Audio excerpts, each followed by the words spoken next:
Abdul Wahab kan mo anyam yero yaɓe mo Fuuta gendi yanke mi salminima kala ɗo mbawɗa wonde namdal namdiɗa ngal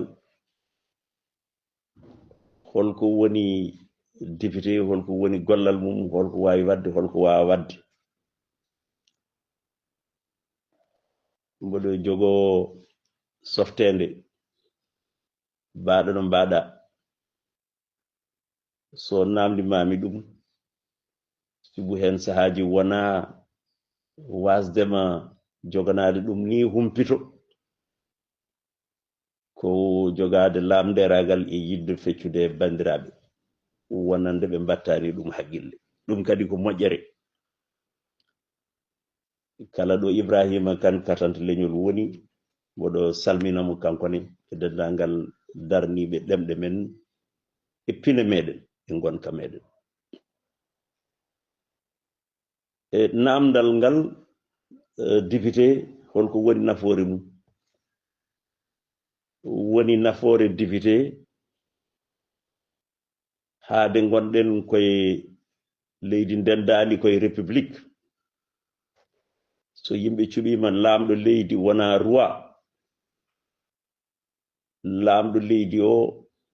saha fof ene moƴƴi o yeccito e ɓesgu leydi o disnodira e mumen so wonko fewji ene waɗi no tongira ɗum ɗo ko mo hollita leydi ene waɗi kadi ko waɗata tan taw waynaki leydi sibu ko dokkanoɗo mana sembe mum haade noon so lamɗo leydi yiɗi wadde hunde wawa kala e saaha rendinde ɓesgu leydi fof e nder boowal gotal ko ɗum addi wiyeede yo waɗe assemblée nationale suudu sarɗiyeji no mbiyeteɗi e nder ɗum ɗon noon diwan fof suɓo yimɓe muɗum leydi fof kadi e mbaadi no suɓorte tawi ko ɗo e leydi men ko landaji politique walla yimɓe jamureɓe ndenda mbaɗa listuji mum gollal makko kanko député e kanko e wondiɓe makko ko laamu so addi fewji loi addi assemblée wiyaɓe mboɗo yiɗi ɗum ɗo yo ñawiri ni mi ƴetta yeru tan kala barɗo hoore ene foti warede addama yeeso ɓesgu leydi yimɓe jewta hen so gasni wiye jaadude hen fof yo suud jungo mum so ɓurɓe heewde ɓe mbi jaadi hen ɗum wonti loi so ɓurɓe heewde ɓe mbi jaadani hen ɗum hayti ma yurnitoye ɗum woni wodde loi gueɗel gonguel ngel leydi jogui ko booñ ɗum ɗo koko natata ɗum ɗo koko yaltata ɗum woni budget fecce e dendagal terɗe gurnam leydi ɗum ɗon ne addete ko assemblée député ji ɗi kollire wonde ko ɗum ɗo ɗaɓina heɓede nder hitande he ko ɗum ɗo piɓɗen mana deppisade ɗum ɗo piɓɗen nannude haalis o joni noon holko woni hen haala moɗon ɗum kadi caggal nde yewtida député ji ɗi goota budget o ministère par ministère jagorgal par jagorgal e fannu mo henna o e nder ɗum ɗo noon an député o mbawɗa ko fannu ko waɗete ko wona an waɗata sibu an a tottaka budget ko waɗirte député joguiɗa tan ko jobdima eɗen mbawi ɗum haalde ko 1.300.000 tawi ka député simple mballiteɗa e ndiyam jeyge otomanu jaaruɗa mballiteɗa e werlamu jaaruɗa hanki ko oto sodeteno joni wiyama ɗum ne heewi dépense woda ko totteɗa mballitoroɗa no dañirɗa no jaaruɗa e nder ɗum ɗo noon haade ko ɗum joguiɗa an kay ala ko mbawɗa fewnude ko waɗi fayida aɗa wawi ittude ujunere de dokka neɗɗo itta e jobdima sibo a ala budget hay goto an aɗa wawi noon woni ko mbawɗa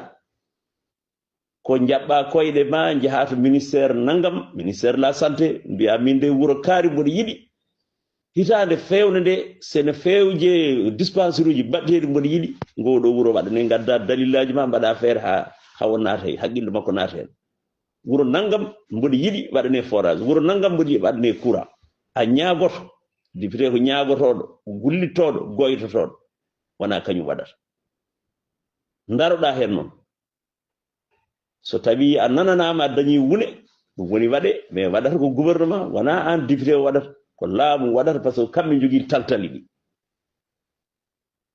hay sinno ko parti unique wonno ko onon tan goni assemblée ko onon laami ko jiɗɗon fof ɗum tan batton hay sinno ko a député e nder ndiɗon mbaadi mbawɗa tan ko ñaagade mbawɗa ko wullitade wona an waɗata kala ɗo nanɗa député ene wima mami waɗa noon ɗum ɗo mami adda noon forage mami waɗa noon ɗum ɗo o haali ko welimo illa taw mo jogui jawdi hoore makko dow itta o totta hay ɗum ne tawi wonɗo yettoto wawa hedde kamɓe en jobdi député ɗum ɗo woni oɗon banggue ɗum noon jomumen goto luwa ɗum koye gollal député gueɗel gonguel ngel ko woni rôle député ko wadde contrôler action gouvernement c'est à dire onon assemblée oɗon mbawi ministére nangam ko yahata ko namdoɗon dalillaji holno yarata so wonko tinɗon ko fewani oɗon mbawi wiide yo commission d'enquête parlementaire waɗe yaha yurno fannu nangam holko joli toon holko kewi toon garton mbaɗon rapport moɗon ko ɗum ɗo woni gollal député wodde luwaji wota budget waɗa contrôler action gouvernement ko ɗum ɗo woni gollal député à l'assemblée ko heddi ko ene wawi jurnade yañede kono noon haade jiiɗa lefol ngol juuta mi hanno ɗo tan jarama